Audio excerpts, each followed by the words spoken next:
अस्सलाम वालेकुम जी। आज का जो हमारा लेक्चर है इसे टॉपिक आप देख लीजिए।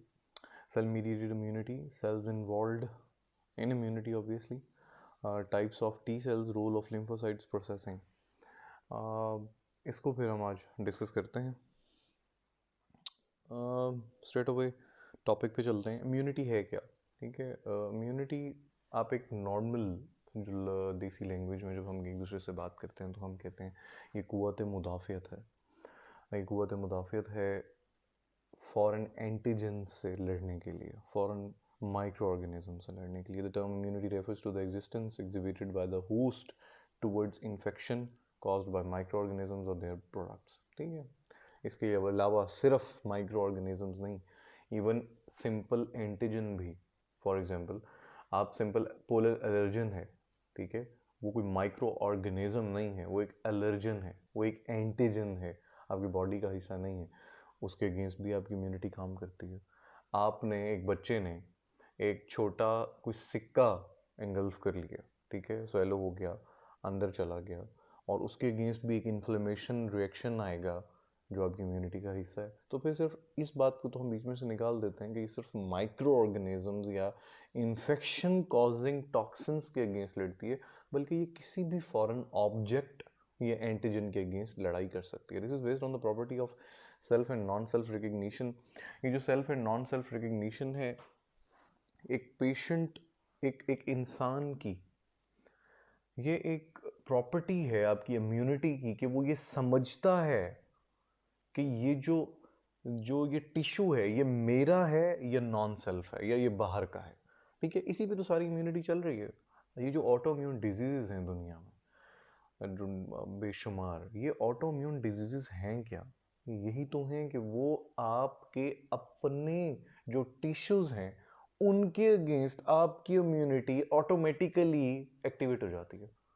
ठीक है, सो फिर इसका मतलब ये है कि आपकी सेल्फ रिकग्निशन वैसी नहीं रही जैसे रहनी चाहिए थी।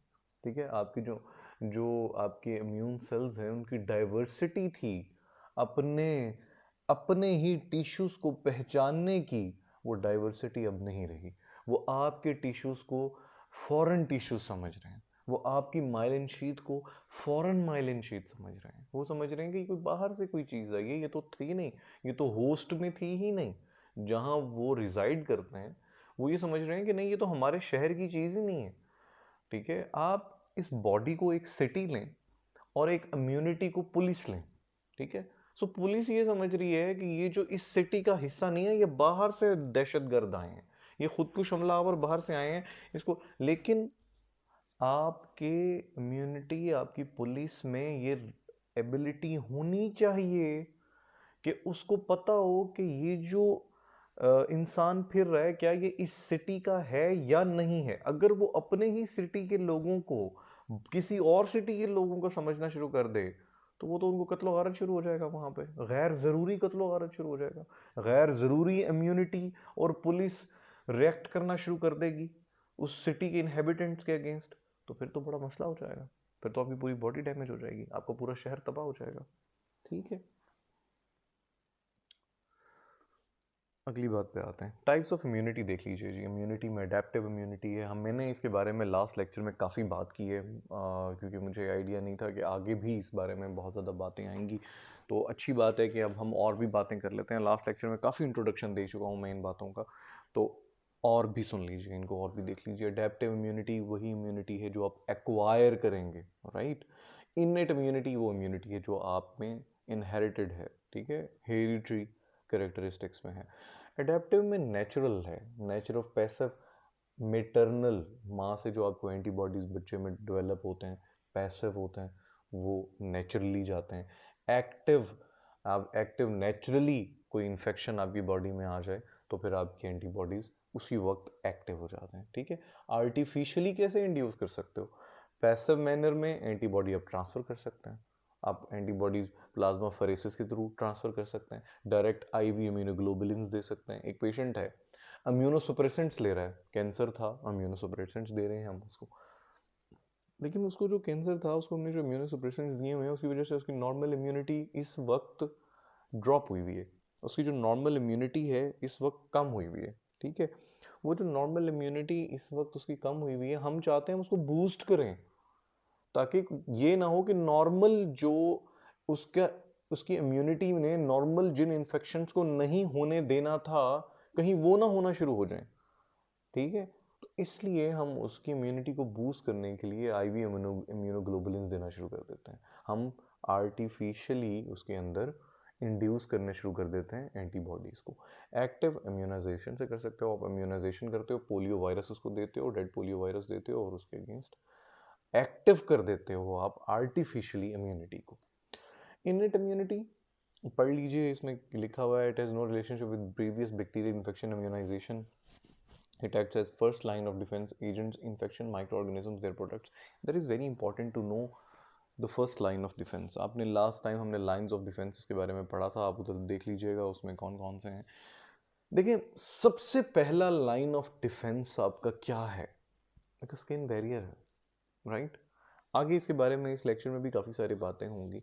और फिर उसके बाद जो फर्स्ट लाइन ऑफ डिफेंस के हिस्से हैं, ठीक है, स्किन भी उसमें आता है, फ्यू केमिकल्स भी उसमें आते हैं, आपकी एसिडिटी ऑफ स्टोमक भी उसमें आता है, ठीक है, आपके डेंड्रिटिक सेल्स भी उसमें आते हैं, आपके न्यूट्रोफिल्स भी उसमें आते हैं, आपके मैक्रोफेजेस भी उसमें आते हैं, क्योंकि these are the very first force that will react against those bacterias और microorganisms that you have now engulfed, या फिर वो कोई चोट लगने के बाद आए हैं। फॉर एग्जाम्पल, ये स्किन हमारा फर्स्ट लाइन ऑफ डिफेंस है, ठीक है, या हमारा जो थ्रॉट है ये हमारा लाइन ऑफ डिफेंस है, या जो भी हमारा हमारा जो मुंह बंद रहेगा तो हम कुछ अंदर नहीं लेके जा सकते, लेकिन हमने बैक्टीरिया इंगल्फ कर लिया बिकॉज हमारे हाथ साफ नहीं थे, हमने बैक्टीरिया इंगल्फ कर लिया। लेकिन फिर अब अगर हमने बैक्टीरिया इंगल्फ कर लिया तो वो तो स्किन के थ्रू ना आया ना, तो फर्स्ट लाइन ऑफ डिफेंस तो क्रॉस हो गई, जो कि स्किन थी। तो फिर अल्लाह ताला ने इसके लिए भी लाइन ऑफ डिफेंस रखी है, स्टोमक की acidity, pH of stomach will destroy those micro organisms because वो उसमें सर्वाइव ही नहीं कर सकते। ठीक है, यहाँ ये पॉइंट आया था एंगल्फ से रिलेटेड बैक्टीरिया का, तो मैंने सोचा मैं आपको बता दूं। स्किन से रिलेटेड, स्किन है बिल्कुल ठीक है, इंटैक्ट है, आपका फर्स्ट लाइन ऑफ डिफेंस है, बट उस पर चोट लग गई है, पोर्स बन गए, वो वॉल अब पोरस है, उसके अंदर से बैक्टीरिया स्किप हो सकता है, तो वो अंदर आएगा, अंदर आ जाएगा, उसके बाद फिर आपका, अब जब वो अंदर आ गया है तो पीछे फिर अब डेंड्रिटिक सेल्स बैठे हुए हैं, वो एंटीजन प्रेजेंटिंग सेल्स हैं, वो डेंड्रिटिक सेल्स, वो माइक्रोफेजेस, वो न्यूट्रोफिल्स उसके अगेंस्ट लड़ाई कर देंगे और आपका इननेट इम्यूनिटी स्टार्ट हो जाएगी। अच्छा, ये स्लाइड की बात हो रही थी, ठीक है। Various non specific defence mechanisms are present, जिसमें एनाटॉमिकल एंड फिजिकल बैरियर्स हैं, अभी जो मैंने एनाटॉमिकल की बात की, ठीक है। अच्छा, इसके बारे में अलग अलग बातें यहाँ पे देखें, इस स्लाइड पे आ जाते हैं डायरेक्टली, ताकि हमें पता चले कि इन बैरियर्स की बात कर रहे हैं। Physiological and chemical barriers, the barriers prevent the entry of pathogen to resist infection. देख लीजिए वही बात, स्किन, म्यूकस मेम्ब्रेन्स, ठीक है, कॉफिंग स्नीजिंग, कॉफिंग स्नीजिंग आपका इम्यून रिस्पॉन्स है, आपका कोई गलत कोई फॉरेन ऑब्जेक्ट आपके अंदर चला जाए तो आप फॉरेन से कफ करते हैं और वो बाहर की तरफ निकल आता है, ठीक है। स्नीज करते हैं, कोई आपकी जो म्यूकस क्या है, म्यूकस मेम्ब्रेन्स कौन सी है, जो नाक के अंदर आपके सारे के सारा फ्लूइड पड़ा हुआ है, ये जो नाक के अंदर सारे के सारे एक सेमी सॉलिड जो नॉस्ट्रल्स में है, ये सारे के सारा जो कंटेंट है ये इसीलिए है ताकि आपको अगर कोई फॉरेन ऑब्जेक्ट अंदर जाए भी सही तो वो उसमें बैक्टीरिया फंस जाए और फिर आप स्नीजिंग के थ्रू आप उसको बाहर निकाल दें, ठीक है। तो कॉफिंग एंड स्नीजिंग भी आपका जो ये जो रिफ्लेक्सेस हैं, ये रिफ्लेक्सेस आपके इम्यून के लिए ये रिफ्लेक्सेस रखे गए हैं। वेजिनल सिक्रीशंस हैं, वेजिनल सिक्रीशंस अगर कोई इन्फेक्शन चला जाएगा ड्यू टू कोई भी इंटरकोर्स के थ्रू अगर कोई इन्फेक्शन चला जाए और सर्वाइकल इन्फेक्शन हो जाए, जैसे सर्विसाइटिस कहते हैं, वेजिनाइटिस कहते हैं, और बहुत ही स्ट्रॉन्ग इन्फेक्शंस होते हैं जो सेक्शुअल ट्रांसमिटेड डिजीज़ की एक लिस्ट है, तो वो जो सिक्रीशंस हैं, वो जो म्यूकस सिक्रीशंस हैं वजाइना में, वो उस इन्फेक्शन को आगे नहीं बढ़ने देंगी, ठीक है। ये कैसे नहीं बढ़ने देंगी, इसका पूरा एक पूरा सिस्टम है जो आप आगे इंशाल्लाह पैथोलॉजी में पढ़ेंगे, ठीक है। पूरा डिफेंस सिस्टम के ऊपर एक पूरा इम्यूनिटी का लेक्चर है जो मैं यहाँ पे नहीं देना चाहता, वो बहुत लंबी बात है, ठीक है। लेकिन वो ये है कि वो उसमें बहुत सारी चीज़ें आती हैं, जिनमें फर्स्ट लाइन ऑफ डिफेंस में स्किन भी है, ठीक है। फर्स्ट लाइन ऑफ डिफेंस में वो ये कहते हैं कुछ ऐसे सेल्स होते हैं आपकी स्किन में जो आपके जो बैक्टीरियाज हैं उनको होल्ड करते हैं, और जैसे हमने अपने से दूर किसी कोई हमें कोई चीज़ से स्मेल आती है ना, तो हम अपना बाजू एल्बो जॉइंट पे एक्सटेंड कर लेते हैं और दूर रखते हैं उसको कि मेरे मेरे मुंह के करीब ना लाओ, इसको दूर रखो। कुछ ऐसे सेल्स भी हैं जो टॉक्सिन्स को हाथ में पकड़ के ऐसे दूर कर लेते हैं, और फिर थोड़ी देर बाद आपके एंटीजन प्रेजेंटिंग सेल्स आते हैं, आपके इम्यून सेल्स आते हैं, नेचुरल किलर सेल्स आते हैं और उसको डिस्ट्रॉय कर देते हैं और स्किन में एंटर भी नहीं होने देते, उनको बाहर ही एपिडर्मल सेल्स पे ही डिस्ट्रॉय करके बाहर फेंक देते हैं। ठीक है, ऐसा भी है। फिर कुछ केमिकल्स हैं आपकी स्किन में, ठीक है, जैसे अभी मैंने बात की नॉस्ट्रल्स में कुछ ऐसे केमिकल्स हैं जो उनको डिस्ट्रॉय कर देते हैं और उनको अंदर नहीं इनहेल होने देते। ठीक है, सो फिर ये इसे पूरे का पूरा इसको मैकेनिकल बैरियर के ऊपर एक पूरे का पूरा लेक्चर है, इंशाल्लाह आप आगे पैथोलॉजी में पढ़ेंगे, लेकिन यहाँ तक आपको यही जानना बहुत ज़रूरी है। बायोलॉजिकल बैरियर्स में क्या, these includes mononuclear phagocytic cells. ये मोनोन्यूक्लियर फेगोसाइटिक सेल्स की हमने लास्ट लेक्चर में बात की थी, मैं यहाँ नहीं करूँगा। Reticulo endothelial cells, reticulo endothelial system, जिसमें हमने स्प्लीन के बारे में भी सारा बात की थी। Biological barriers include endocytosis, that is the process which is actually almost equal to that process of phagocytosis। ठीक है, बिल्कुल वही चीज़ें। It is the process in which cells absorb materials from the outside of the environment by engulfing them with their cell membrane। यही phagocytosis के बारे में हमने लास्ट लेक्चर में पढ़ा है। ठीक है, general barriers, age, very young age, very old are most successful immunisation. आप ये देख लें कि जो छोटा बच्चा होता है उसकी पूरी तरह से इम्यूनिटी बनी नहीं हुई है, ठीक है, तो ऑब्वियसली वो ससेप्टेबल होता है इन्फेक्शंस के लिए। जो बूढ़ा होता है उनकी इम्यूनिटी वीक हो चुकी होती है, उनमें उतना प्रोटीन कंटेंट भी नहीं होता कि उतने इम्यूनोग्लोबुलिन्स, उतने एंटीबॉडीज़ बना सकें जितने एंटीबॉडीज़ उनको बनानी चाहिए, और एक उम्र गुजर चुकी होती है मुसलसल इन्फेक्शंस के अगेंस्ट। वो पुलिस लड़ लड़ के कुछ खुद भी कत्ल हो जाती है on the way of all these years. ठीक है, वो उसमें खुद भी शहीद हो चुकी होती है इम्यूनिटी, इस वजह से वो उस वक्त तक बहुत ज़्यादा वीक हो चुकी होती है। एक्वायर्ड इम्यूनिटी, एक्वायर्ड इम्यूनिटी क्या है, हमने बात की थी अडेप्टिव इम्यूनिटी, एक्वायर्ड इम्यूनिटी की। Acquiring of immunity from outside source is known as acquired immunity, result of action of two major group of cells। For first of all lymphocytes, कहाँ से बनते हैं, lymph nodes में बनेंगे, जो उनका power house है। lymph nodes से lymphocytes बनेंगे और फिर lymph vessels के थ्रू वहाँ पहुँच जाएंगे जहाँ जहाँ इम्यूनिटी चाहिए। ठीक है, तो lymph nodes में बन रहे हैं, और कुछ lymphoid organs भी हैं जिनमें थाइमस भी है। ठीक है, तो आप एनाटॉमी में इंशाल्लाह थाइमस के बारे में भी बहुत अच्छे तरीके से पढ़ोगे। तो थाइमस से आपके टी लिम्फोसाइट्स बन रहे हैं और बर्सा या बोन मैरो से आपके बी लिम्फोसाइट्स बन रहे हैं, जो प्लाज्मा सेल्स के थ्रू आपके एंटीबॉडीज़ को बना रहे हैं। ठीक है, it is highly adaptive and has 4 important features. कौन से, एंटीजन स्पेसिफिसिटी, इनको पता है कि कौन से एंटीजन के अगेंस्ट कौन से एंटीबॉडीज़ बनने हैं, दैट्स वाई इनमें एंटीजन स्पेसिफिसिटी है, अडेप्टेशन है। फॉर एग्जाम्पल हमें पता है कि एलर्जेंस के अगेंस्ट आईजीई ने बनना है, तो इनमें एंटीजन स्पेसिफिसिटी है। डाइवर्सिटी है, ये मुख्तलिफ तरीकों से हर तरह के पूरी बॉडी के डिफरेंट सेल्स को, टिश्यूज को पहचानने की ताकत रखते हैं। अगर ये डाइवर्सिटी इनमें नहीं रहेगी तो ऑटोइम्यून डिजीज होना शुरू हो जाएंगी। अगर इनमें ये डाइवर्सिटी ना हो कि ये पहचान सकें कि ये माइलिन शीथ मेरे ही होस्ट की है जहां मैं रिजाइड कर रहा हूं, ये जो बिल्डिंग है ये मेरे ही शहर की है, मैंने इसको नहीं गिराना है, अगर उनमें ये बात खत्म हो जाए डाइवर्सिटी, तो वो तो अपने पूरे शहर की बिल्डिंग्स को गिरा देंगी। ठीक है, immunological memory, recognition self from non self, इसके बारे में आगे भी इंशाल्लाह बात होगी। इम्यूनोलॉजिकल मेमोरी का क्या मतलब है कि कुछ मेमोरी टी सेल्स बन जाते हैं जो मेमोराइज कर लेते हैं इन्फेक्शन को। फॉर एग्जाम्पल पोलियो के अगेंस्ट हम जब इम्यूनाइजेशन करते हैं तो हम बेसिकली मेमोराइज्ड टी सेल्स बनाते हैं, इम्यूनोलॉजिकल मेमोरी बनाते हैं कुछ टी सेल्स की, ताकि नेक्स्ट टाइम जब एक्टिव पोलियो हमारे अंदर एंटर हो तो वो जो मेमोराइज्ड सेल्स थे वो उनके अगेंस्ट फौरन लड़ पड़े, क्योंकि उन्होंने पहले ही मेमोरी जनरेट की होगी और छुप के बैठे होंगे, फील्ड लगाई हुई होगी उन्होंने कि पोलियो आएगा तो हम उसको नहीं छोड़ेंगे। सो फिर हमने एक्चुअली इम्यूनिटी से मेमोरी टी सेल्स बढ़ाने होते हैं। रिकग्निशन, आपको रिकग्निशन होनी चाहिए कि कौन सा टिश्यू आपका है और कौन सा टिश्यू कहीं और का है।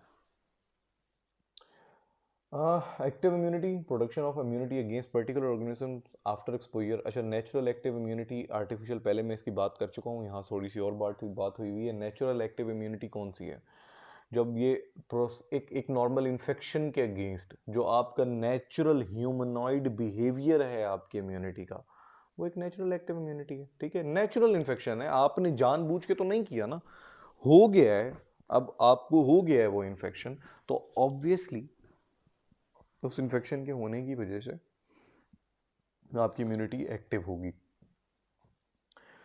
आर्टिफिशियल एक्टिव इम्यूनिटी, इसमें आपको आर्टिफिशियली इम्यूनिटी को बूस्ट करना पड़ेगा, ठीक है, आपने पोलियो वैक्सीन दी, आपने कोलरा वैक्सीन दी, आपने इंजेक्ट किया, आपने डेड वायरस इंजेक्ट किया और आपने अंदर मेमोरी टी सेल्स को बनाया, आपने मेमोराइज्ड जो टी सेल्स हैं उनको बनाया, एक फौज को पहले ही आइडिया दे दिया, छोटे से हमला करके आपने फौज को आइडिया दे दिया कि मैं भी तुम पे हमला कर सकता हूं। अब फौज का एक हिस्सा उस बॉर्डर के लिए बन के खड़ा हो जाएगा कि ये यहां से एक बंदे ने हम पे हमला किया था, अब पूरी जिंदगी के लिए उस हमले के लिए आपकी फौज रेडी बैठी रहेगी और वो उस बॉर्डर के उस हिस्से से अब एंटर होने ही नहीं देगी उस जरासीम को, क्योंकि वो मैम ऑलरेडी उसने अपने आप को तैयार करके बैठ गई है, वो उसने वो गन्स तैयार कर ली हैं जो उन माइक्रो ऑर्गेनिजम्स को मार सकती हैं, वो आराम से बैठ जाएगी। सो आप इस बॉडी को एक एक एक किला समझें और इस इम्यूनिटी को उस किले के अंदर की फोर्स समझें। तो हमने किले के एक गेट के अगेंस्ट एक स्पेसिफिक फोर्स बना के भेज दिए, जैसे रेंजर्स के बारे में कहा जाता है कि वो हमारे जितने भी जितनी भी सहराई बॉर्डर्स हैं, रेंजर्स उनको संभालती है। तो फिर हमने रेंजर्स बिठा दी है कि जब एक स्पेसिफिक ऑर्गेनिज्म जो सहरा के थ्रू एंटर होता है उसको हमने मारना है, तो हमने वो वैक्सीन देके एक स्पेसिफिक रेंजर तैयार कर लिए जो एक स्पेसिफिक ऑर्गेनिज्म अगर दोबारा इन्फेक्ट करता है उसको मार देगी, क्योंकि वो ऑलरेडी रेडी हुई हुई है। क्या है action of lymphocytes? Lymphocytes they possess antigen binding cell surface receptors, इसके ऊपर मैं आगे बात करूंगा। एंटीजन प्रेजेंटिंग सेल्स, अभी इसको भूल जाइए इस लाइन को, आगे मैं इस पर बात करूंगा कि possess antigen binding cell surface, ठीक है। सिर्फ इतना याद रखिए कि इनकी सेल सरफेस पे एंटीजन बाइंडिंग रिसेप्टर्स हैं, ठीक है, एंटीजन बाइंडिंग रिसेप्टर्स हैं। एंटीजन प्रेजेंटिंग सेल्स कौन से हैं? मैक्रोफेजेस भी हैं, बी लिम्फोसाइट्स भी हैं, डेंड्रिटिक सेल्स भी हैं। बी लिम्फोसाइट्स इसलिए कहा गया है क्योंकि एंटीबॉडीज भी एंटीजन प्रेजेंटिंग सेल्स होते हैं। What are antigen presenting cells? Last lecture में भी मैंने इसके बारे में बहुत तफसीलन बात की है। एंटीजन प्रेजेंटिंग सेल्स वो प्रेजेंटिंग सेल्स हैं जो एंटीजन को प्रेजेंट कर रहे हैं through major histocompatibility complex to adaptive immunity, कि एक माइक्रो ऑर्गेनिज्म एंटर हो गया, एंटीजन प्रेजेंटिंग सेल ने उसको एंगल्फ कर लिया, MHC2 के थ्रू उसने अपने एक हाथ पे, फॉर एग्जांपल एक बात करता हूं मैं आपसे, आपको सादा लफ्जों में समझाने की कोशिश करता हूं। बाहर से एक शख्स आया, वो फॉरेन ऑब्जेक्ट था, हमें पता चल गया ये हमारी सिटी के लिए नुकसानदेह, पुलिस ने पकड़ा, जेल में बंद कर दिया, सेल ने एंगल्फ कर लिया है उसको, ठीक है। फिर हमने क्या किया है, हमने उसकी एक तस्वीर खींची है, ठीक है। इसी तरह सेल ने उसको डिस्ट्रॉय करके उसका एक टुकड़ा निकाला है। नॉर्मल उस बंदे की तस्वीर खींच के हमने जाके और कमांडो उसको दिखाई है कि ये देखो ये एक बंदा आया है, इसके और लोग भी आ सकते हैं, तुम अपनी फोर्स तैयार कर लो। इसी तरह ही आपको जो एंटीजन प्रेजेंटिंग सेल होगा वो प्रेजेंट करेगा, वो जो टुकड़े होंगे उस सेल के अपनी सरफेस पे उसको टुकड़े को उसको दिखाएगा, प्रेजेंट करेगा टू योर अडेप्टिव इम्यूनिटी, ठीक है। इसी तरह हमने उसकी तस्वीर खींची और हमने पोस्टर्स लगा दिए पूरी सिटी में, हमने जगह जगह पोस्टर लगा दिए कि भाई इसके अगेंस्ट एहतियात करना, और अगर ये तुम्हें नजर आए तो फिर इतला कर देना अडेप्टिव इम्यूनिटी को, इसको मार दो, ठीक है। हमने इसी तरह इस जो हमने एंगल्फ किया हुआ है, फेगोसाइटोस किया हुआ है एंटीजन प्रेजेंटिंग सेल ने, मैक्रोफेज ने, बी लिम्फोसाइट ने, डेंड्रिटिक सेल ने, फॉरेन माइक्रो ऑर्गेनिज्म जो स्किन को डिस्ट्रॉय करके अंदर आ गया, मैक्रोफेज ने एंगल्फ कर लिया, मैक्रोफेज के ऊपर MHC2 ने उसकी एक तस्वीर खींची, उसका एक टुकड़ा लिया और ऐसे हवा में लहरा दिया, और हवा में लहरा के उसने ये कहा अडेप्टिव इम्यूनिटी को कि मैंने इसको एंगल्फ किया हुआ है, मैंने इसको जेल में बंद किया हुआ है, अगर ये प्रॉब्लम क्रिएट होगा तो आपको रेडी होना चाहिए इस सेल को डिस्ट्रॉय करने के लिए, इस बंदे को डिस्ट्रॉय करने के लिए आप रेडी रहें। और भी इंफेक्शन आते हैं तो आपको रेडी रहना है, और इस टॉक्सिन को हमने हमने इसको बॉडी से निकालना है, डिस्ट्रॉय करना है। इसको आगे और भी मैं एक्सप्लेन करूँगा, अभी सिंपल आप इतना ही याद रखें तो बहुत है। अच्छा ये देखो, ये दो लफ्ज़ नीचे यूज़ हुए हैं, immune response is of two types, दो टाइप्स के हैं। Humoral immune response, cell mediated immune response वो है जिनमें टी लिम्फोसाइट्स इन्वॉल्व हैं। ह्यूमोरल इम्यून रिस्पॉन्स वो है जिनमें एंटीबॉडीज इन्वॉल्व हैं, बस ये याद रखिए। पैसिव इम्यूनिटी कौन सी है? एंटीबॉडीज पैसिवली फ्रॉम इम्यूनाइज्ड, ये अभी हमने सारी बात कर ली है कि जो हमने एक इम्यूनाइज्ड डोनर से, हमने जैसे आजकल कोरोना में क्या हो रहा था आपको याद है, अब हम उसे प्लाज्मा लिए जा रहे थे, हम प्लाज्मा लिए जा रहे थे, वो क्यों ले रहे थे? हम इसलिए लिए, हमने कह रहे थे हम प्लाज्मा फेरेसिस करना है, जिसको कोरोना हो गया उसका प्लाज्मा लीजिए। उसके प्लाज्मा में कोरोना के अगेंस्ट एंटीबॉडीज बने पड़े होंगे। हमने क्या करना है, हमने उसमें से एंटीबॉडीज़ को निकालना है और दूसरे के अंदर डाल देना है। हमने ये काम पैसिवली किया ना, क्योंकि हमारी बॉडी ने तो हमारे अगेंस्ट नहीं बनाया। मुझे कोरोना हुआ, मेरे मेरे एंटीबॉडीज़ नहीं बने, मैं सवियरली बीमार हो गया हूँ, क्योंकि मेरे एंटीबॉडीज़ नहीं बने, मेरी क़ुव्वत मुदाफ़ियत मेरे कोरोना वायरस को नहीं मार रही। आई डोंट नो क्यों नहीं मार रही। जिसका किसी और को कोरोना हुआ था, उसके अंदर से हमने उसकी फौज निकाल ली, क्योंकि वो तो हील हो गया है, वो तो क्योर हो गया है, उसके एंटीबॉडीज तो बन गए। उसके एंटीबॉडीज हमने निकाल के मुझ में पैसिवली अंदर इंजेक्ट किए। मेरे अंदर तो एक्टिवली नहीं बने, तो मुझ में पैसिवली इंजेक्ट किए कि भाई तुम्हारे अंदर हम ये एंटीबॉडीज फेंक रहे हैं। अब देखना, ये एक्टिवेटेड एंटीबॉडीज जो हमने किसी और की बॉडी से निकाले हैं, जिसको कोरोना हो गया था, अब तुम्हारे में डाल दिए और ये एक्टिवेटेड अगेंस्ट कोरोना लड़ाई करेंगे। नेचुरल पैसिव इम्यूनिटी कौन सी है? It is when antibodies are transferred from the donor to the recipient in a natural manner. समझ आ गई आपको? यही जो एंटीबॉडीज हम जनरेट करते रहे।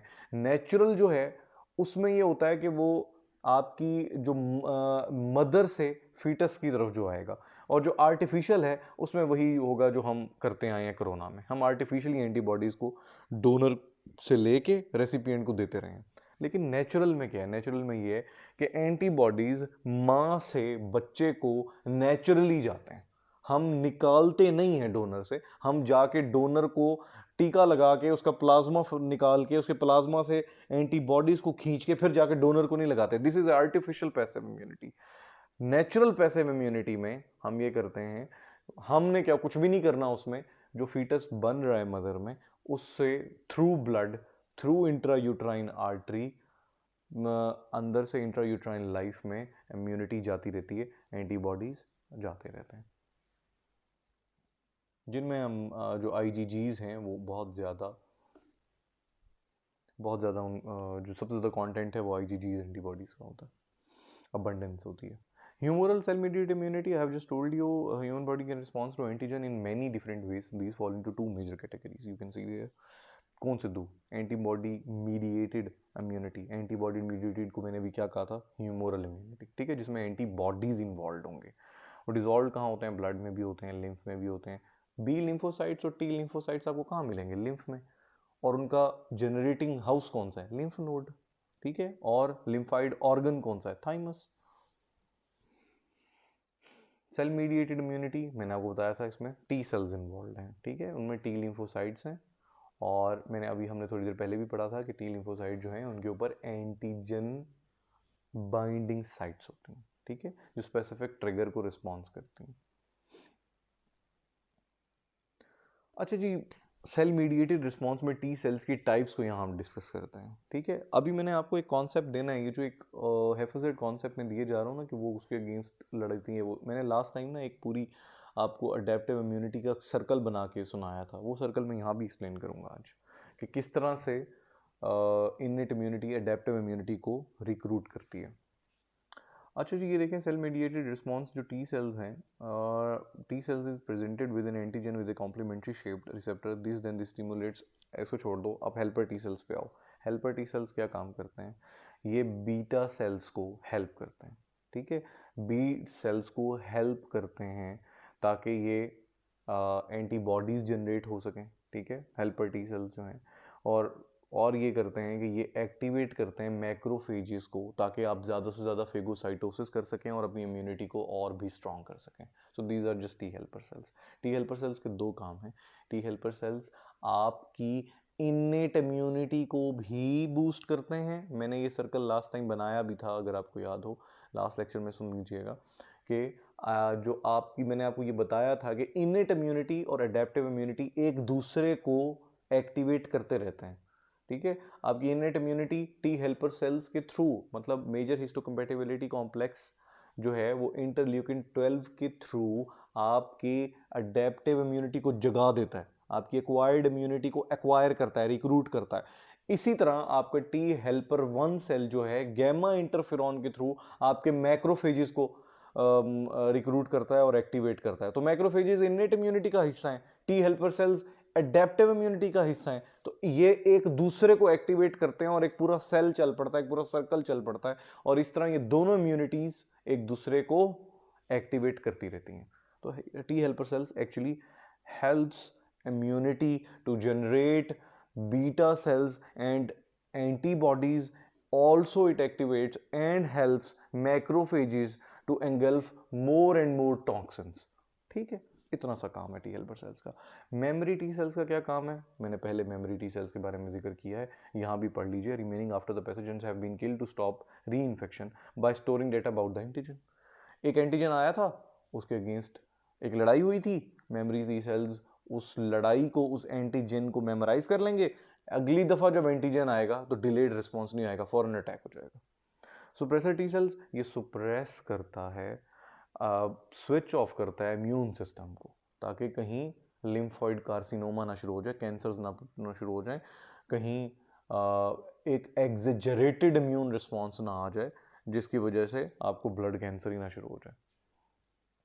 किलर टी सेल्स ये हेल्प करते हैं टी हेल्पर सेल्स का टू किल द टॉक्सिन्स। ठीक है, और ये किस तरह से करते हैं, लिम्फोसाइंस कौन से इन्वॉल्व हैं उसका आगे हम जिक्र करते हैं। सेल मेडिएटेड इम्यूनिटी, मेरे ख्याल से इसके बारे में काफ़ी बात हो गई है, टी लिम्फोसाइट्स के बारे में। अभी हमने टी लिम्फोसाइट्स की response that does not involve antibodies but rather involve the activation of phagocytes. Cell mediated immunity में टी लिम्फोसाइट्स आते हैं। अभी मैंने आपसे बात की कि टी लिम्फोसाइट्स में कौन से, टी हेल्पर 1 सेल्स जो हैं, through gamma interferon it activates your phagocytic antigen specific cytotoxic T lymphocytes. ये एक्टिवेट करती है आपकी एक मैक्रोफेजेस को, फेगोसाइट्स को। ठीक है, फेगोसाइट्स वही है ना जो मैक्रोफेजेस हैं, जो फेगोसाइटोसिस कर रहे हैं वो फेगोसाइट्स हैं। ठीक है, उनमें आपके डेंड्रिटिक सेल्स भी हैं, आपके न्यूट्रोफिल्स भी हैं, आपके मैक्रोफेजेस भी हैं। ठीक है, और फिर इन्वॉल्व एक्टिवेशन ऑफ फेगोसाइट्स। एक तो ये हो गया, इन्होंने गैमा इंटरफेरॉन के थ्रू अभी फेगोसाइट एक्टिवेट कर दिए, और antigen specific cytotoxic T lymphocytes, CD8 T lymphocyte, cytotoxic T lymphocyte, ये एक और लिम्फोसाइट है जो कि एक्टिवेट करती है आपकी adaptive immunity to kill that toxin. आपके फेगोसाइट ने हार्बर किया है, अंदर अपने एक एंटीजन को डाल दिया। ठीक है, उस एंटीजन ने अब आपकी अडेप्टिव इम्यूनिटी को एक्टिवेट कर दिया है कि मेरे अंदर एंटीजन है, इसको किल करो। अडेप्टिव इम्यूनिटी ने T helper cytotoxic T lymphocyte को एक्टिवेट किया। इस साइटोटॉक्सिक टी लिम्फोसाइट ने with the help of natural killer cell kill कर देना है उस टॉक्सिन एंगल्फ्ड मैक्रोफेज को। The release of various cytokines in response to an antigen. Cytokines में कौन कौन से हैं, इंटरल्यूकिन 1 भी है इनमें इन्वॉल्व। आपके मैक्रोफेजेस बहुत सारे साइटोकाइंस रिलीज करते हैं, जिनमें इंटरल्यूकिन 1 भी है, 6 भी है, 8 भी है, 12 भी है इवन, और इवन ट्यूमर नेक्रोसिस फैक्टर भी है। Cell mediated immunity on antigen exposure, specific lymphocyte clone proliferative release large number of specific reacting T cells। मेरे ख्याल से इसमें कोई ऐसी बात नहीं है जो आपको ना समझ आए। अच्छा ये देखो ना, यहाँ पे थोड़ी सी बात क्लियर होगी, थोड़ी सी मैं इसलिए चाह रहा था कि मैं बहुत ज़्यादा वहाँ पे एक्सप्लेन नहीं कर रहा था कि आपको थोड़ी सी डायग्रामेटिकली समझ आए। मैक्रोफेज ने देखो एंटीजन को एंगल्फ कर रहा है, देख लें एंटीजन प्रोसेसिंग हो गई है। ठीक है, ये येलो में देख लो कि macrophage has engulf the antigen, right, okay. Antigen processing हुई, प्रोसेसिंग से क्या मतलब है कि प्रोसेसिंग, यहाँ पे भी मेजर हिस्टोकम्पैटिबिलिटी कॉम्प्लेक्स की बात नहीं हो रही, चलो वो आगे आ जाएगी। ये जो प्रेजेंटेड एंटीजन, ये एंटीजन उसने किसको प्रेजेंट किया है, देखिए जरा कि मैक्रोफेज क्या था, एंटीजन प्रेजेंटिंग सेल है। ठीक है, जो कौन कौन से हो सकते हैं, डेंड्रिटिक सेल्स भी हो सकते हैं, न्यूट्रोफिल भी हो सकते हैं, मैक्रोफेज भी हो सकते हैं। ठीक है, दूसरी एक डायग्राम देखने दें कि वो अगर मिल जाए तो।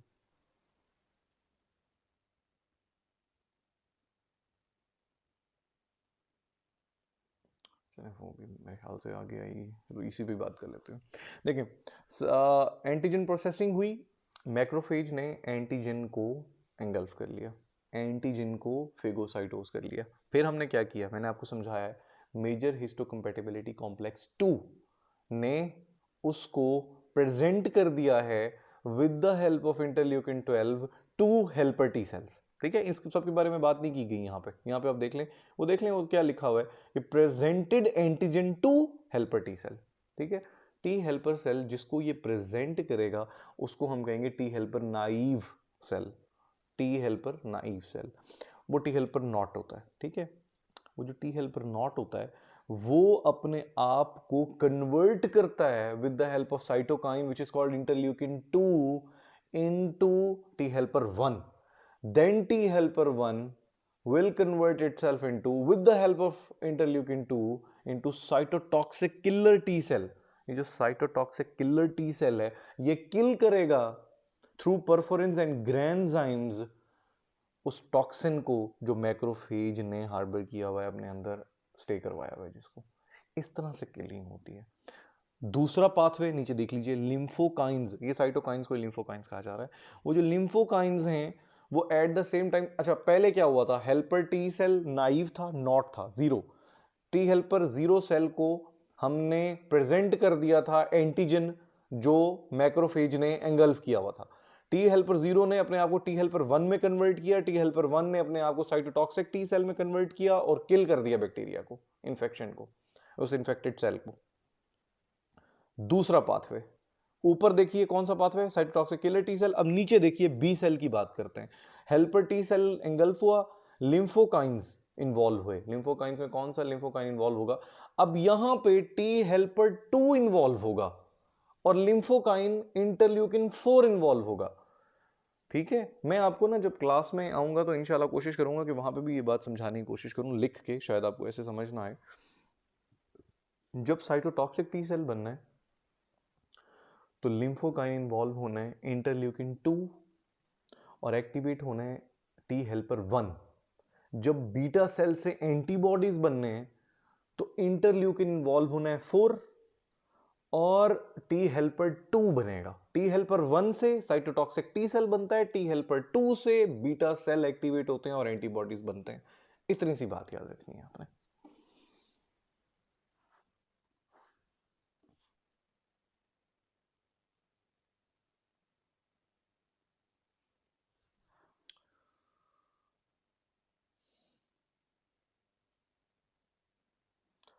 Cell mediated immunity principal difference, activated T cells are formed and released into the lymph। ये बात मेरे ख्याल से मैं आपसे कर चुका हूँ। ठीक है, जो टी सेल्स होते हैं वो लिम्फ नोड से फिर लिम्फ में रिलीज होंगे and they last for months और even years. Major histocompatibility complex, इसकी बातें मुसलसल करता आया हूँ मैं आपके साथ। ठीक है, MHC protein bind peptide fragments of antigen. बार बार आपसे कह रहा हूँ कि वो जो टुकड़े हैं, वो जो फ्रेगमेंट्स होंगे एंटीजन के, वो सेल सरफेस पे अपने हाथ ऊपर उठाएंगे और उस एंटीजन का टुकड़ा हवा में उठाएंगे और फिर दूर से एडेप्टिव इम्यूनिटी को हाथ हिलाएंगे और टुकड़ा दिखाएंगे कि ये देखो ये देखो ये देखो, ये मेरे पास, मैंने टॉक्सिन को पकड़ा हुआ है, ये उसका टुकड़ा है, इसको स्मेल करो और टी लिम्फोसाइट्स को एक्टिवेट करो, साइटोटॉक्सिक टी सेल्स को भी एक्टिवेट करो और एंटीबॉडीज को भी एक्टिवेट करो इस एंटीजन के थ्रू, और फिर इस एंटीजन को किल करो थ्रू परफोराइंस और ग्रैनजाइम्स और डायरेक्टली फ्रॉम एंटीबॉडीज। ठीक है, इसको किल करो, इस तरह से होता है। ठीक है, और फिर एक्टिवेट कैसे होता है, जो आपका टी हेल्पर नाइव सेल है with the help of interleukin 12, interleukin 12 के थ्रू कॉल मिलाएंगे। ये जो आपका मेजर हिस्टोकम्पैटिबिलिटी कॉम्प्लेक्स है, ये एंटीजन हवा में लहराएगा और कॉल मिलाएगा through interleukin 12 to T helper naive cell कि इधर देखो और इसके अगेंस्ट अपनी इम्यूनिटी को, अडेप्टिव इम्यूनिटी को एक्टिवेट करो। कौन कौन से MHC1 होते हैं, MHC2 होते हैं। MHC2 सिर्फ और सिर्फ एंटीजन प्रेजेंटिंग सेल पे एक्टिवेट होते हैं, उनके ऊपर, उनकी सरफेस पे होते हैं। मैं बार बार आपको कह रहा हूँ, मेजर हिस्टोकम्पैटिबिलिटी 2 मैक्रोफेज के ऊपर आएगा, डेंड्रिटिक सेल्स के ऊपर आएगा या बी लिम्फोसाइट्स के ऊपर आएगा, इनके ऊपर आएगा, सिर्फ इनके ऊपर, क्योंकि these are antigen presenting cells, APCs। MHC1 किसी भी बॉडी के न्यूक्लियोटेड सेल के ऊपर मौजूद है, MHC1, बट MHC2 सिर्फ उनके ऊपर मौजूद है जो एंटीजन प्रेजेंटिंग सेल्स हैं, that's it. Antigen presenting cells कौन से होंगे? जो एंटीजन को फेगोसाइटोज कर सकते हैं। और एंटीजन को कौन से फेगोसाइटोज कर सकते हैं? बी लिम्फोसाइट भी कर सकते हैं, न्यूट्रोफिल्स भी कर सकते हैं, मैक्रोफेजेस भी कर सकते हैं, डेंड्रिटिक सेल्स भी कर सकते हैं। थोड़ा सा और एक्सप्लेन हुआ है, देखो जरा। इन्फेक्टेड सेल है, एंटीजन फ्रेगमेंट है, ठीक है, वो देख लिए class 1 MHC molecule. Infected cell, nucleated infected cell है, not antigen presenting cell, not antigen presenting cell, that's why देखो क्लास 1 MHC मॉलिक्यूल दिखाया गया है, ठीक है। और फिर साइटोटॉक्सिक टी सेल ने उसको किल करने के लिए उससे अटैच हो गया। अब जरा इधर देखो, एंटीजन प्रेजेंटिंग सेल पे कौन सा है? Class 2 MHC molecule. बड़ी अच्छी बात है यार, ये तो बड़ी अच्छी डायग्राम बनी हुई है, समझ आ गई। अब वो जो न्यूक्लिएटेड इन्फेक्टेड सेल था उसके टॉप पे कौन सा था? Class 1 MHC molecule. और जो एंटीजन प्रेजेंटिंग सेल जिसने माइक्रोब को इंगल्फ किया हुआ है उसके ऊपर क्या है? क्लास 2 MHC मॉलिक्यूल, ठीक है। आई थिंक अब बहुत ज्यादा क्लियर हो गया होगा। टाइप्स ऑफ टी सेल्स कौन कौन से हैं हमने इसके बारे में पहले बात कर ली है। साइटोटॉक्सिक हैं, सुप्रेसर टी सेल हैं, हेल्पर टी सेल है, मेमोरी टी सेल है, ये उन्हीं के बारे में बात की गई है। पढ़ लीजिए इसको, देख लीजिएगा इसको, ठीक है। स्लाइड को एक दफ़ा देख लीजिएगा, इसमें कोई ऐसी बात नहीं है जो हम ऑलरेडी डिस्कस नहीं कर चुके। इनको पढ़ लीजिएगा गौर से, कोई पॉइंट में मिस कर जाऊँ, आपको ना समझ आए मुझे बता दीजिएगा। कुछ मैं एलिजिडली मिस करता हूँ, वो इसलिए मिस करता हूँ क्योंकि अगर उनको मैं शेड दूंगा तो फिर शायद आपको असल बात समझ नहीं आएगी और सिर्फ वही समझ आएगा जो मैं शेड दूंगा। इस वजह से मैं उनको थोड़ा सा शेड ज़्यादा डिस्कस नहीं करता कि आपने पैथोलॉजी में वो आगे पढ़ लिए हैं, यहाँ पे अगर मैं उसको डिस्कस करने लग जाऊँगा तो लेक्चर सारा उस पर चला जाएगा। Helper T sales, helper T cell, most numerous, help in the function of immune cells, form a series of protein mediators called lymphokines. कौन से lympokines helper T cells बना रहे होते हैं? वो जो हेल्प करते हैं साइटोटॉक्सिक टी लिम्फोसाइट्स को एक्टिवेट करने में ताकि वो टॉक्सिन्स को किल कर सके। ये देखें जी, ये लिम्फोकाइंस है, इंटरल्यूकिन 2, 3, 4, 5, 6 ग्रेनुलोसाइड और इंटरफेरॉन गैमा। इंटरफेरॉन गैमा कौन सा है भला? मैंने भी आपको एक्सप्लेन किया था कि टी हेल्पर सेल से इंटरफेरॉन गैमा बनता है और इंटरफेरॉन गैमा जो है आपकी इनेट इम्यूनिटी में मैक्रोफेजेस की फेगोसाइटोज करने की पावर को इंक्रीज कर देता है। सो फिर इस तरह से आपकी इनेट इम्यूनिटी अडेप्टिव को हेल्प करती है, अडेप्टिव वापस इनेट को एक्टिवेट करती है और हेल्प करती है। और ये बड़ा इंपॉर्टेंट पॉइंट है, पता, बहुत इंपॉर्टेंट पॉइंट है। This is actually, this axis is called interleukin 12 gamma interferon axis, क्योंकि इंटरल्यूकिन 12 ने एंटीजन प्रेजेंटिंग सेल के थ्रू आपकी अडेप्टिव इम्यूनिटी में टी हेल्पर सेल को एक्टिवेट किया और फिर टी हेल्पर सेल ने गैमा इंटरफेरॉन के थ्रू वापस आपके मैक्रोफेज को इनेट इम्यूनिटी में एक्टिवेट किया। तो फिर इंटरल्यूकिन 12 गैमा इंटरफेरॉन एक्सेस जो बनेगा, this is very important axis because both of these cells are trying to activate and help each other to kill the toxins.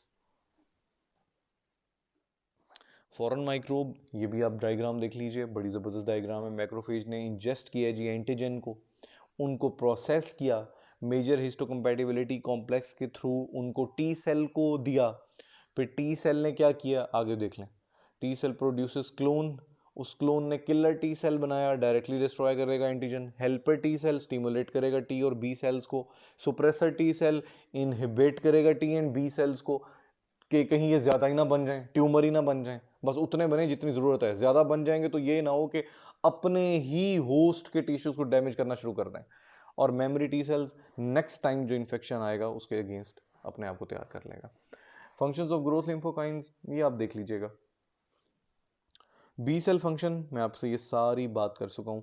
B cells also known as B lymphocytes, हमने पहले T lymphocytes की बात की है, B lymphocytes हैं, ये आपको पता है। ये बी लिम्फोसाइट्स क्या हैं? वाइट ब्लड सेल का हिस्सा है, ठीक है। ये ह्यूमोरल इम्यूनिटी बनाते हैं।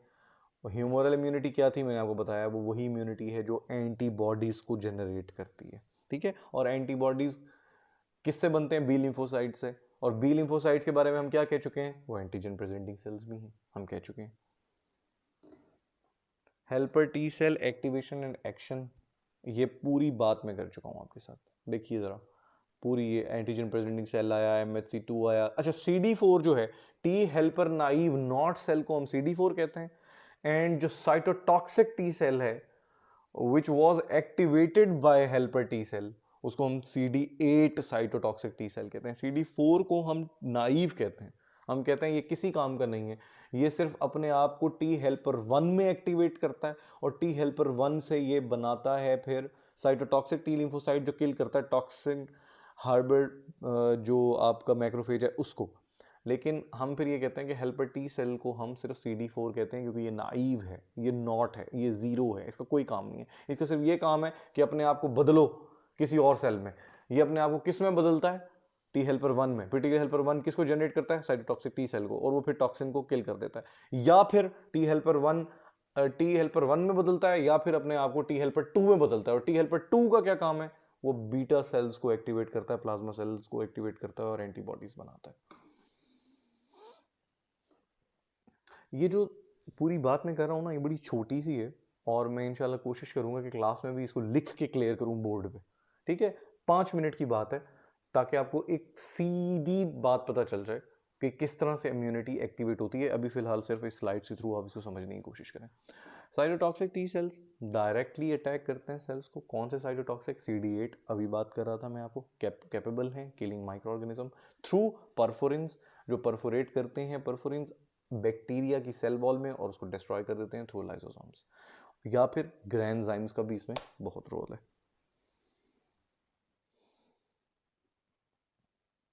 ठीक है, ये वही सारी बात की गई है। मैकेनिज्म ऑफ एक्शन होल, हाँ बल्कि ये बात भी आ गई।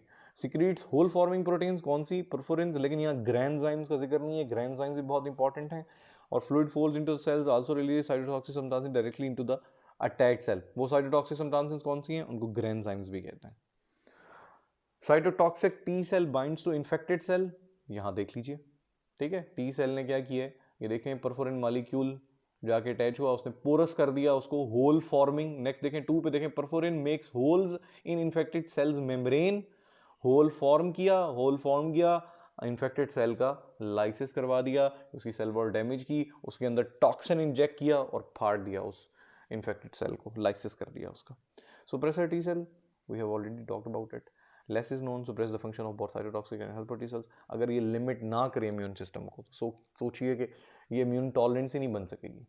और इम्यून टॉलरेंस क्या है? इम्यून टॉलरेंस वो पावर है कि जिससे हम पहचानते हैं कि ये लिवर मेरा टिश्यू है, इसके अगेंस्ट नहीं लड़ना, इसको डिस्ट्रॉय नहीं करना, ये मेरा लिवर है, मेरा टिश्यू है, ये मेरी माइलिन शीट है, ये मेरा स्टोमक टिश्यू है, इसके अगेंस्ट नहीं लड़ना। एंटीबॉडी क्या चीज़ होती है? स्पेसिफिक ग्लाइकोप्रोटीन है। अच्छा, you will be amazed to know here, हम ये कहते हैं कि proteins are only made by liver, but that is very wrong at this point. आप गौर कीजिए कि सेल्स अपने खुद के भी प्रोटीन बना रहे हैं, and it is the example antibody. Beta cell, plasma cell खुद प्रोटीन बना रहा है, खुद इम्यूनोग्लोबुलिन बना रहा है। और प्रोटीन एंटीबॉडीज हैं क्या? प्रोटीन्स। सो यहां ये बात गलत हो जाती है, कई लोग ये बात गलत करते हैं कि सिर्फ लिवर में बन रहे हैं। नहीं, सेल्स अपने प्रोटीन्स खुद बना रहे हैं। Specific glycoprotein molecule generated by beta cells in response to antigens, you have seen here. ठीक है, ऑल्सो कॉल्ड इम्यूनोग्लोबुलिन्स। सो फिर इम्यूनोग्लोबुलिन्स बनाए उन्होंने, ग्लोबुलिन्स प्रोटीन्स बनाए खुद। सो ये भी तो एबिलिटी है ना बीटा सेल्स की, और बड़ी जबरदस्त एबिलिटी दी है अल्लाह ताला ने इनको। Humoral substance found in serum lymph and humoral कौन से हैं? एंटीबॉडीज। हम पहले कह चुके हैं ह्यूमरल इम्यूनिटी एंटीबॉडीज है, cell mediated immunity T lymphocytes और बाकी एंटीजन प्रेजेंटिंग सेल्स के ऊपर बनती है। फंक्शंस क्या है? न्यूट्रलाइजेशन ऑफ टॉक्सिन, डिस्ट्रॉय करेंगे टॉक्सिन को। Activation of complement system, complement system के बारे में मैं पहले भी आपको बताया था कि ये भी जो कॉम्प्लीमेंट करता है आपकी इम्यूनिटी को to recognise the toxin harbour cells और to recognise the toxins in the body. ठीक है, ये टैग कर देगा, टैग कर देगा ये टॉक्सिन है, इसको किल करो। Lysis of invading microorganisms, कोई मुश्किल बात नहीं है। Organ produces antibodies, Peyer's patches, appendix, thymus, यहाँ सबसे बन रहे हैं ये spleen, lymph nodes and bone marrow. Obviously ये तो आपके लिम्फोसाइट कंटेनिंग ऑर्गन्स हैं। मेरे ख्याल से आपने ये पायर पैचेस की बात पहले बारे में सुनी होगी। ये स्मॉल मैसेज हैं लिम्फेटिक टिश्यूज के जो आइलियम में मिलते हैं। आइलियम को जब आप हिस्टोलॉजिकल स्लाइड देखते हैं ना, तो सबसे पहले हम कहते हैं ये आइलियम है, बिकॉज इसमें पायर पैचेस हैं। ठीक है, वो पैचेस से बने होते हैं, पायर पैचेस से बने होते हैं, इस वजह से हम ये कहते हैं। और इसको ना एग्रीगेटेड लिम्फॉइड नोड्यूल्स भी कहते हैं। वो इन लिम्फॉइड नोड्यूल्स में क्या होंगे? लिम्फोसाइट्स। ठीक है, सिंपल बात है। दैट्स वाई हम इसको ये कहते हैं कि ये पायर पैचेस में भी बन रहे होते हैं, ये ऑर्गन्स हैं जो प्रोड्यूस कर रहे हैं। बी लिम्फोसाइट बनाएंगे ना, बी लिम्फोसाइट से एंटीबॉडीज बन जाएंगे। क्लासिफिकेशन एंटीबॉडीज की देख लीजिए। गेम्ड, याद रखता हूँ मैं, गेम होता है ना गेम, तो gamed, GAME, game, D, gamed antibodies. ठीक है। मैकेनिज्म ऑफ एक्शन क्या है एंटीबॉडीज का? Multiple large particles with antigen on their surface are bound together to form clumps. पहले तो एग्लूटिनेशन होगी, ठीक है, इकट्ठे हो गए, जुड़ गए एक दूसरे से, ठीक है, वो सारे के सारे। उसके बाद प्रेसिपिटेशन होगी, मॉलिक्यूलर कॉम्प्लेक्स जो होगे सॉल्युबल एंटीजन का, वो एंटीबॉडी बिकम, ये जो आपका एंटीबॉडी होगा ये कॉम्प्लेक्स बनाएगा उस एंटीजन के साथ, ठीक है, वो कॉम्प्लेक्स बनाएगा, उसे हम प्रेसिपिटेशन कहेंगे। एंटीजन जाके जुड़ जाएगा, एंटीबॉडी जाके उस एंटीजन प्रेजेंटिंग सेल के साथ, ठीक है, उसके साथ जाके जुड़ जाएगा और एक प्रेसिपिटेशन, इसको हम कहेंगे इस प्रोसेस को कि प्रेसिपिटेट कर गए, एक दूसरे के साथ जाके जुड़ गए। न्यूट्रलाइजेशन करेंगे एंटीबॉडीज जो हैं टॉक्सिक साइट्स ऑफ, और फिर आखिर में जो पोटेंट एंटीबॉडीज होंगे डायरेक्टली मेम्ब्रेन पे अटैक करके उनको डिस्ट्रॉय कर देंगे, ठीक है। सो जो एग्लूटिनेशन है, most of the times cold agglutinins related और cold and warm agglutinins related कुछ ब्लड सेल्स होते हैं, कुछ ऐसी कुछ बीमारियां हैं, cold agglutinin anaemia and warm agglutinin anaemia, उसके अंदर ये एग्लूटिनेशन होती है। यहाँ पे आपको इनके बारे में जानने की कोई ज़रूरत नहीं है। उसमें ये है कि टाइप 2 हाइपर सेंसिटिविटी रिएक्शंस में ये होता है कि जो लार्ज पार्टिकल्स और एंटीजन्स होते हैं वो एक दूसरे के साथ अपने आप को जोड़ के एक क्लम्प्स की सूरत बना लेते हैं, और फिर जब वो क्लम्प्स की सूरत बनाते हैं तो उनके साथ जाके एंटीबॉडी जुड़ जाता है, और जब उनके साथ जाके एंटीबॉडी जुड़ता है तो फिर वो उनको डिस्ट्रॉय कर देता है और कोल्ड एग्लूटिनिन एनीमिया हो जाता है। वो जो एंटीजन था जो रेड ब्लड सेल के ऊपर जुड़ा हुआ था, जब उसके साथ एंटीबॉडी जाके जुड़ेगा तो वो डिस्ट्रॉय कर देगा उस रेड ब्लड सेल को, और रेड ब्लड सेल जब ज़्यादा डिस्ट्रॉय हो जाएंगे तो फिर वो एनीमिया कॉज कर देंगे, ठीक है। प्रेसिपिटेशन क्या है? ये जो कॉम्प्लेक्स बना है एंटीजन और एंटीबॉडी का, ये एंटीजन एंटीबॉडी कॉम्प्लेक्सेस बनते हैं टाइप 2 हाइपर सेंसिटिविटी रिएक्शंस में, जिनको आप इंशाल्लाह आगे पढ़ेंगे। ये हाइपर सेंसिटिविटी रिएक्शंस जो हैं ये भी एक टाइप है आपकी इम्यूनिटी की। Allergy and hyper sensitivity, allergy आपको किन की वजह से होती है? IgE एंटीबॉडीज़ की वजह से। डिलेड रिएक्शन होता है एलर्जी का, क्योंकि इसमें कुछ साइटोकाइंस और हेपेरिन और कुछ ऐसे हिस्टामीन्स का, एलर्जेंस का ताल्लुक है जिनको जनरेट होने में, डीग्रेनुलेट होने में टाइम लगता है, दैट्स वाई ये डिलेड होता है। एटॉपिक एलर्जीज क्या है? एटोपी वो एबिलिटी है किसी स्पेसिफिक इंसान की कि वो एक ओवर रिएक्शन आता है उसकी बॉडी का अगेंस्ट स्पेसिफिक एलर्जन। हम कहते हैं ना यार ये इसको एलर्जी है, पोलन एलर्जी है, दैट मीन्स कि वो एटॉपिक है टू पोलन, उसमें एबिलिटी है, उसकी बॉडी में ये एबिलिटी है कि वो स्पेसिफिक एलर्जन के अगेंस्ट एग्जेजरेटेड रिस्पॉन्स देता है, ठीक है। सो एटोपी फिर क्या हुआ? It refers to the genetic tendency ना to develop that allergic diseases such as allergic rhinitis, asthma, atopic dermatitis, जिसको आप नॉर्मल लैंग्वेज में आजकल एक्जिमा भी कहते हो, ठीक है। सो फिर ये एक एबिलिटी है, ये एक टेंडेंसी है एक इंसान की कि वो एक स्पेसिफिक एलर्जन के अगेंस्ट एक एग्जेजरेटेड रिस्पॉन्स देता है। बुक्स में एग्जेजरेटेड वर्ड यूज नहीं होगा, लेकिन एक्चुअली एग्जेजरेटेड रिस्पॉन्स होता है, नहीं तो हम सबको भी तो एलर्जी हो जाए ना उस पोलन के अगेंस्ट, लेकिन वो एक स्पेसिफिक आदमी उसके अगेंस्ट एक स्पेसिफिक एग्जेजरेटेड रिस्पॉन्स दे देता है जो उसने इनहेरिट की है, तो उसमें कोई एक फॉल्ट है ना, इसकी वजह से एक एग्जेजरेटेड रिस्पॉन्स आता है और अच्छा खासा एनाफिलेक्टिक रिएक्शन आता है। अच्छा, delayed reaction activated T cells, इसको पीछे से रिलेट कीजिएगा। IgE एटॉपिक एलर्जी है, एक्टिवेटेड टी सेल्स के थ्रू एक्टिवेट हो रही है, रिलीज होते हैं टॉक्सिक सब्सटेंसेस, जाहिर है टी सेल्स के थ्रू, और फिर एक्सटेंसिव या फिर ये डिलेड रिएक्शन और किस वजह से होता है? बिकॉज एक्सटेंसिव इन्वेजन होती है मैक्रोफेजेस की, इसलिए डिलेड रिएक्शंस आएंगे एलर्जी के, क्योंकि एक्टिवेटेड टी सेल्स को भी डीग्रेनुलेट होने में बहुत टाइम लगता है, और फिर जो एक्सटेंसिव इन्वेजन हो तो फिर मैक्रोफेजेस को भी एक्टिवेट होने में और उनको फिगोसाइटोस करने में बहुत टाइम लगता है, दैट्स वाई एटॉपिक रिएक्शंस हमेशा डिलेड होते हैं। अच्छा, इसमें बहुत ज़्यादा कॉम्प्लेक्सेस हैं, जब आप हाइपर सेंसिटिविटी रिएक्शंस के बारे में पढ़ेंगे तो फिर ज़्यादा तफसील से इसको पढ़ेंगे, लेकिन इसमें होता क्या है कि IgE एंटीबॉडीज़ जो है ना, यहाँ पे वो प्रॉपर एंटीजन प्रेजेंटिंग सेल होता है। हमने अभी बात की थी कि बी लिम्फोसाइट्स भी एंटीजन प्रेजेंटिंग सेल्स होते हैं, तो बी लिम्फोसाइट्स ही तो एंटीबॉडीज़ बनते हैं, और इसमें से एक ये IgE एंटीबॉडी है। Large amount of IgE antibodies in the blood called reagents or sensitizing antibodies, tendency genetically passed when an allergen enters the body, allergen reagent combines allergic reaction occurs. होता क्या है, ये एलर्जन रिएजेंट कंबाइंस कैसे, allergen पे जाके IG attach हो जाता है, आईजी अब एलर्जन पे अटैच हो जाता है और मेमोरी बना लेता है कि ये जो है ये अब नेक्स्ट टाइम जब आएगा तो मैंने मास्ट सेल्स को रिक्रूट कर लेना और एक स्ट्रॉन्ग एलर्जिक रिएक्शन को एक्टिवेट करना है। आईजी बैठ जाता है चुप करके। अब जब नेक्स्ट टाइम वो आईजीई नेक्स्ट टाइम नए एलर्जेंस पे जाके जुड़ जाता है, जो नेक्स्ट नए एलर्जेंस आए। पहली दफा पोलन एलर्जी किसी को हुई है ना, पोलन उसके अंदर गया है, तो एलर्जिक रिएक्शन नहीं आएगा। आईजीई मेमोराइज कर लेगा, देख लेगा, लेकिन करेगा कुछ नहीं, अटैक उस तरह से एलर्जिक रिएक्शन नहीं आएगा। लेकिन नेक्स्ट टाइम वही IgE, you will be surprise to know here कि आईजीईज में भी ये कैपेबिलिटी है कि वो मेमोराइज कर लेते हैं, ठीक है। बाकी एंटीबॉडीज में ये मेमोरी है, वाकई है, ठीक है। तो फिर ये जो आईजीई है, जब नेक्स्ट टाइम पोलन एलर्जी हुई और एलर्जन अंदर आया, या आईजी जाके उसके साथ अटैच करेगा, मास्ट सेल्स को रिक्रूट करेगा, मास्ट सेल डीग्रेनुलेट होंगे, उसके अंदर से हिस्टामीन रिलीज होगा और हिस्टामीन और बहुत ज्यादा एक एलर्जिक रिएक्शन देगा with the help of heparin. Anaphylaxis ये एक रिएक्शन है, देखें, specific allergen is injected into the circulation, ठीक है, जो भी एक एलर्जन चला गया। बेजोफिल और मास्ट सेल्स दोनों ऑलमोस्ट एक ही चीज है, ठीक है, ऑलमोस्ट उनमें एक ही स्ट्रक्चर है।